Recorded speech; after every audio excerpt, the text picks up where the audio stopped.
AI girlfriend के विवाद से उभर रहे आधुनिक रिश्तों के सवाल 2026 विश्लेषण। नमस्कार और स्वागत है न्यूज चैनल पर। आज हम एक ऐसी कहानी पर चर्चा करेंगे जिसने तकनीकी और सामाजिक सोच में बड़ा सवाल खड़ा किया है। AI girlfriend. क्या तकनीक हमारे रिश्तों और मूल्यों को बदल रही है? आज के कार्यक्रम में हम इस विवाद का विश्लेषण करेंगे। जुड़े रहें। खबर सीरान। एआई गर्लफ्रेंड का विवाद, कहानी क्या है? 2026 में टेक कंपनी लवबॉट्स एआई ने एमिली 2.0 नामक एआई गर्लफ्रेंड एप्लीकेशन लॉन्च किया, जो मशीन लर्निंग और नेचुरल लैंग्वेज प्रोसेसिंग का उपयोग कर उपयोगकर्ताओं को भावनात्मक संवाद और सहयोग देती है। कंपनी का दावा था कि यह अकेलेपन से जूझ रहे लोगों के मानसिक स्वास्थ्य में सुधार कर सकती है। लेकिन विवाद तब उठा जब भारत के 24 वर्षीय यूजर राजेश यादव ने सोशल मीडिया पर आरोप लगाया कि एमिली 2.0 ने उनसे जरूरत से ज्यादा निजी सवाल पूछे और मानसिक अस्थिरता बढ़ाई। इसके बाद समाज में एआई और मानव भावनाओं के संबंधों पर गहरी बहस शुरू हो गई। एआई गर्लफ्रेंड का रचनात्मक पक्ष ने।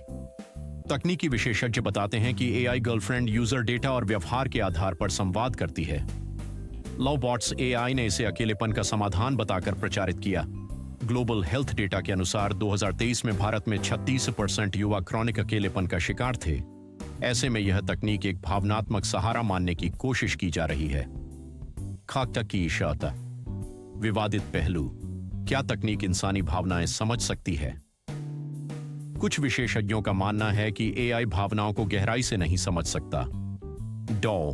कविता शर्मा कहती हैं, एआई इंसानी भावनाओं की जटिलता और संदर्भ को नहीं पकड़ सकता। असली रिश्ते सहानुभूति और संघर्ष से विकसित होते हैं, जो एआई नहीं दे सकता। यूरोप में एक अध्ययन में पाया गया कि 18% उपयोगकर्ताओं ने एआई चैटबॉट्स को अपनी भावनाओं को ठीक से न समझने की शिकायत की। तकनीक और नैतिकता का टकराव। एआई गर्लफ्रेंड का उपयोग समाज में नैतिक और मानवीय मूल्यों पर सवाल खड़ा करता है। जापान में 2024 में हुए एक सर्वे में 41% टीनेजर्स ने रिलेशनशिप ऐप और एआई आधारित साथी को आजमाने की इच्छा जाहिर की। विशेषज्ञ चेतावनी देते हैं कि यह झुकाव पारंपरिक शादी और रिश्तों की परिभाषा को बदल सकता है। सोशल मीडिया पर लोगों के विचार भी बंटे हैं। कुछ इसे अकेलेपन का समाधान मानते हैं, तो कुछ इसे सामाजिक खतरा। वैश्विक स्तर पर स्थिति। जापान में 2025 तक एआई गर्लफ्रेंड उपयोगकर्ताओं की संख्या 30 लाख पार कर गई। अमेरिका में 2024 तक एआई साथी ऐप्स का राजस्व $1.5 बिलियन तक पहुंच गया। हालांकि आलोचकों ने इसे मानवीय रिश्तों के कमजोर पड़ने का कारण बताया।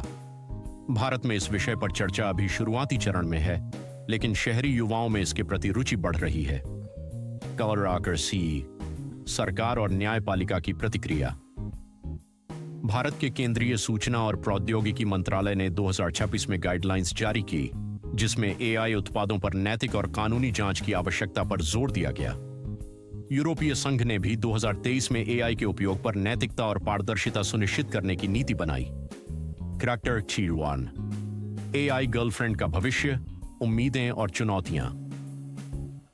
एआई गर्लफ्रेंड अकेलेपन और मानसिक स्वास्थ्य समस्याओं को हल करने में सहायक हो सकती है, लेकिन इसका दुरुपयोग असली रिश्तों को कमजोर कर सकता है। डेटा गोपनीयता और सामाजिक दूरी की समस्या गंभीर चुनौती है। विशेषज्ञों का मानना है कि आने वाले समय में एआई और मानवीय संबंधों के बीच संतुलन बनाना जरूरी होगा। निष्कर्ष। एआई गर्लफ्रेंड से जुड़ा विवाद तकनीकी और भावनाओं के संगम को लेकर बड़ा सवाल खड़ा करता है। यह समाज में रिश्तों और मानव व्यवहार को बदलने की क्षमता रखता है। ऐसे में तकनीकी नवाचार को स्वीकार करते हुए नैतिकता, गोपनीयता और सामाजिक मूल्यों को बनाए रखना भी अनिवार्य है। आप इस मुद्दे पर क्या सोचते हैं? क्या एआई साथी हमारे रिश्तों को बेहतर बनाएंगे या यह समाज के लिए खतरा है? अपनी राय कमेंट सेक्शन में बताएं। अधिक जानकारी के लिए हमारे चैनल को सब्सक्राइब करें। धन्यवाद।